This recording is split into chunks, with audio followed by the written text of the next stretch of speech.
So if you are offering your gift at the altar, and there remember that your brother has something against you, leave your gift there before the altar and go. First be reconciled to your brother, and then come and offer your gift.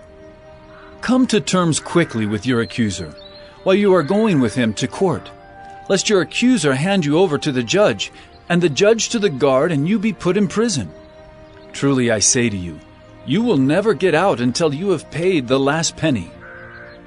You have heard that it was said, you shall not commit adultery.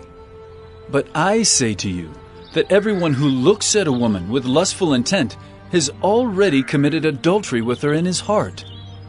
If your right eye causes you to sin, tear it out and throw it away. For it is better that you lose one of your members than that your whole body be thrown into hell. And if your right hand causes you to sin, cut it off and throw it away. For it is better that you lose one of your members than that your whole body go into hell.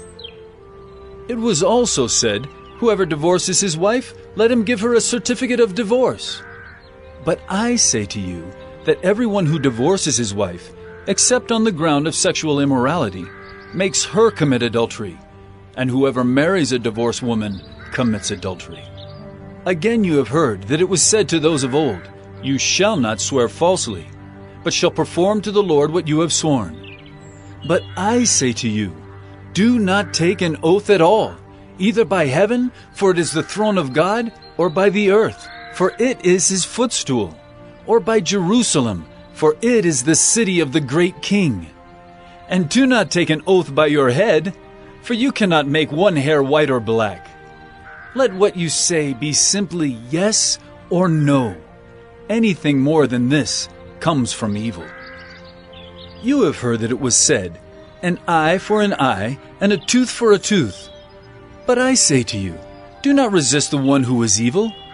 But if anyone slaps you on the right cheek, turn to him the other also. And if anyone would sue you and take your tunic, let him have your cloak as well. And if anyone forces you to go 1 mile, go with him 2 miles.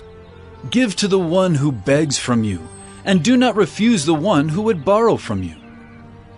You have heard that it was said, you shall love your neighbor and hate your enemy. But I say to you, love your enemies and pray for those who persecute you, so that you may be sons of your Father who is in heaven. For he makes his sun rise on the evil and on the good, and sends rain on the just and on the unjust.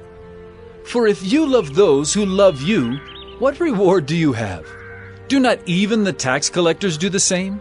And if you greet only your brothers, what more are you doing than others? Do not even the Gentiles do the same? You therefore must be perfect, as your heavenly Father is perfect.